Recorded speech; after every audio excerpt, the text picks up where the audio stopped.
Hello everyone. இன்றைக்கு இந்த வீடியோவில் நம்ம எதை பற்றி பார்க்க போகிறோம் அப்படின்னா 19th செஞ்சுரியிலேருந்து ஒரு புது கான்செப்டோட இப்போ வரைக்கும் சக்ஸஸ்ஃபுல்லாக ரன் பண்ணிகிட்டு இருக்க ஒரு பிஸ்னஸை பற்றி தான் நம்ம பார்க்க போகிறோம். உங்களில் எத்தனை பேர் டப்பாவாலஸ் பற்றி கேள்விப்பட்டிருப்பீங்கன்னு எனக்கு தெரியல. ஆனால் நம்ம இன்றைக்கி இந்த வீடியோவில் பார்க்க போகிறது டப்பாவாலஸ் பற்றி தான். அது எப்படி வளர்ந்து வந்துச்சு அப்படின்றத பற்றி நம்ம பார்க்க போகிறோம். 19th செஞ்சுரியில் நாட்டில் டிஃப்ரெண்ட் பிளேஸில் இருக்கிற மக்கள் பாம்பேக்கு மைக்ரேட் ஆகிற எண்ணிக்கை அதிகரிச்சுட்டே வந்தது.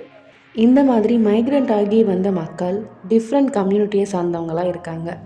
அதனால் டிஃப்ரெண்ட் டைப்ஸ் ஆஃப் டேஸ்ட் இருந்தது ஒவ்வொருத்தருக்கும். எல்லாருக்குமே அவங்க சொந்த வீட்டில் சாப்பிட்ற சாப்பாடு மாதிரி ஒரு திருப்தியே வெளியில் இருக்க சாப்பாடு கொடுக்கல. இப்போ இருக்கிற மாதிரி ஃபாஸ்ட் ஃபுட்ஸு, கேன்டீன்ஸ் இதெல்லாம் அதிகமாக அந்த காலத்தில் இல்லை. அதனால் அங்கே மார்னிங் சீக்கிரமாக ஆஃபீஸ் போகிறவங்களுக்கு லஞ்ச் எடுத்துகிட்டு போக முடியாததால் பட்னியாக இருக்கிற நிலைமை கூட சிலருக்கு வந்திருக்கு. இது தெரிஞ்சுக்கிட்ட மகாதேவ் ஹவாஜி பச்சேன்றவர் 1819 100 ஆண்களோட லஞ்ச் டெலிவரி சர்வீஸை ஸ்டார்ட் பண்ணுறாரு. அதுக்கப்புறமா அது சக்ஸஸ்ஃபுல்லாக நல்லாவும் வளர ஆரம்பிச்சது. 1930 அவர் இன்ஃபார்மலாக இந்த டப்பாவாலாவை யூனினைஸ் பண்ண ட்ரை பண்ணுறாரு. லேட்டராக 1956 நத்தன் மும்பை டிஃபன் பாக்ஸ் சப்ளையர்ஸ் ட்ரஸ்ட்டுன்ற பேரில் ஒரு சேரிட்டபிள் ட்ரஸ்ட்டையும் ரெஜிஸ்டர் பண்ணாங்க. அது வரைக்கும் இதை சர்வீஸாக மட்டுமே பண்ணிகிட்டு இருந்தவங்க நம்ம ஏன் இது ஒரு பிஸ்னஸாக ஸ்டார்ட் பண்ணக்கூடாது அப்படின்ற எண்ணத்தில் 1968 அவங்க பிஸ்னஸாக இதை ஸ்டார்ட் பண்ணுறாங்க. இவங்களுக்கு டைரெக்டாக கஸ்டமர்ஸ் கூட இன்ட்ராக்ஷன் இருக்கும். அவங்கவுங்க ஏரியாவில் இருக்க கஸ்டமர்கிட்ட லஞ்ச் பாக்ஸ் பிக்கப் பண்ணிவிட்டு ஆஃபீஸில் டெலிவரி பண்ணுறாங்க. ப்ரைஸ் கஸ்டமரோட டிஸ்டன்ஸ் பேஸ் பண்ணி இருக்கும். இந்த டப்பாவாலாஸ் ஒர்க்கர்ஸை ஈஸியாக ஐடென்டிஃபை பண்ணுறதுக்கு கலர் கோடிங் சிஸ்டம் வச்சுருக்காங்க. இவங்க white cotton kurta, pyjamas, Gandhi cap போட்டிருப்பாங்க.